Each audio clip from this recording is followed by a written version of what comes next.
Tonight, we begin with a development that is rapidly reshaping the conversation around modern warfare, U.S. military dominance, and the growing volatility in the Middle East.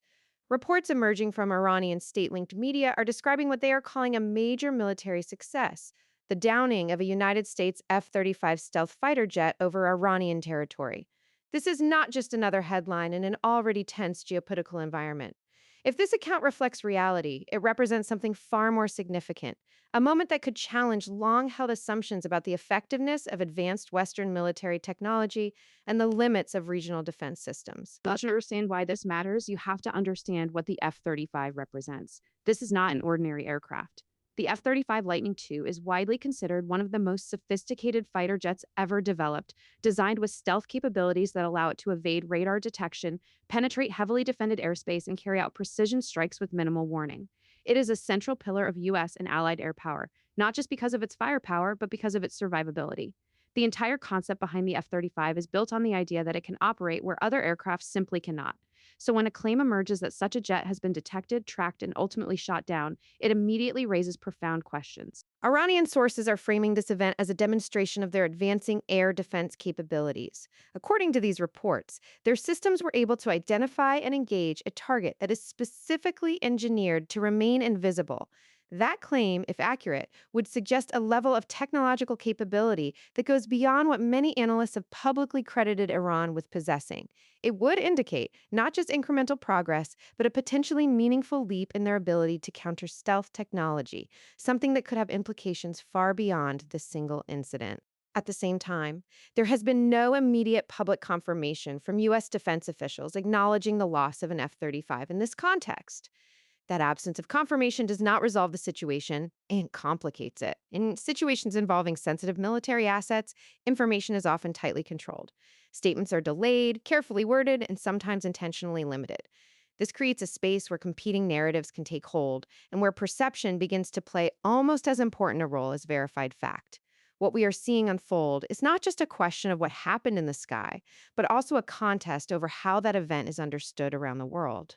And while that question remains at the center of this story, the reaction to it has already begun to escalate tensions further. Former U.S. President Donald Trump has issued a warning that has drawn significant attention, suggesting that in response to growing hostilities, the United States could target Iran's power plants and critical infrastructure.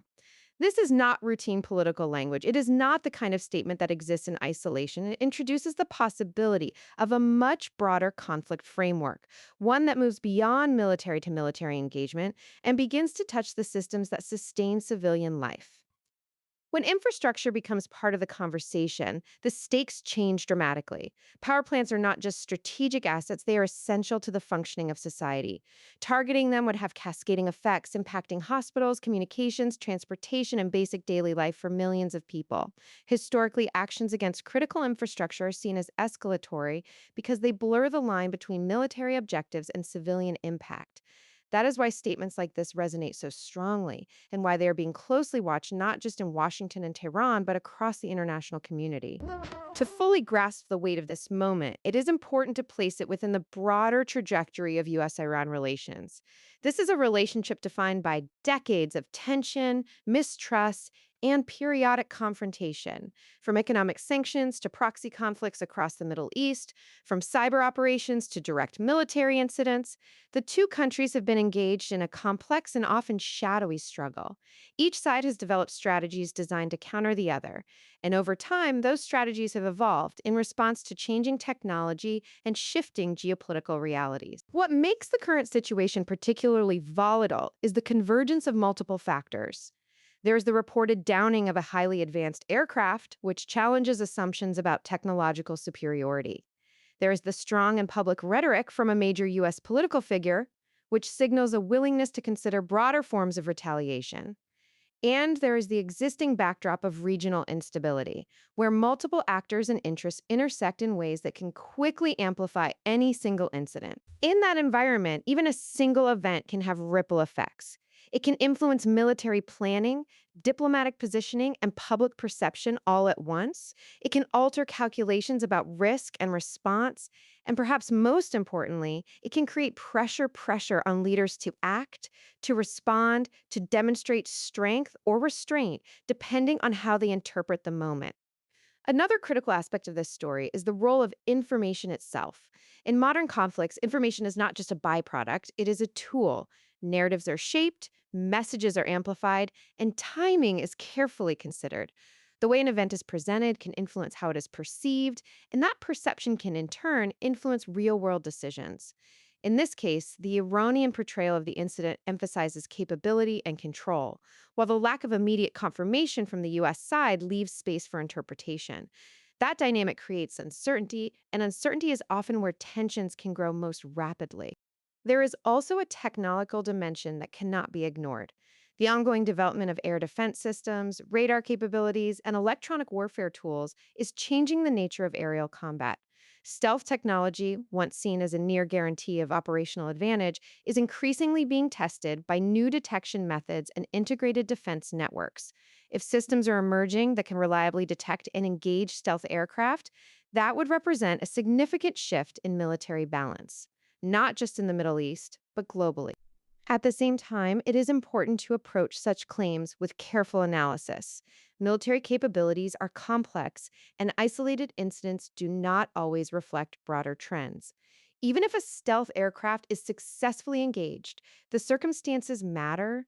Location, mission profile, support systems, and a range of other variables all play a role. That is why defense analysts tend to look for patterns rather than single data points. However, even as a single data point, this reported incident is enough to prompt serious attention.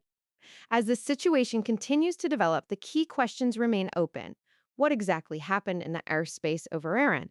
How will the United States respond, both publicly and operationally?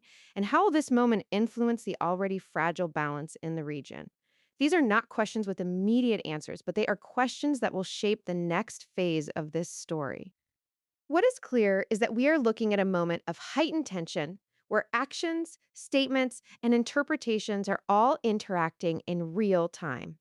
It is a moment where the margin for miscalculation becomes smaller and where the consequences of escalation become more significant.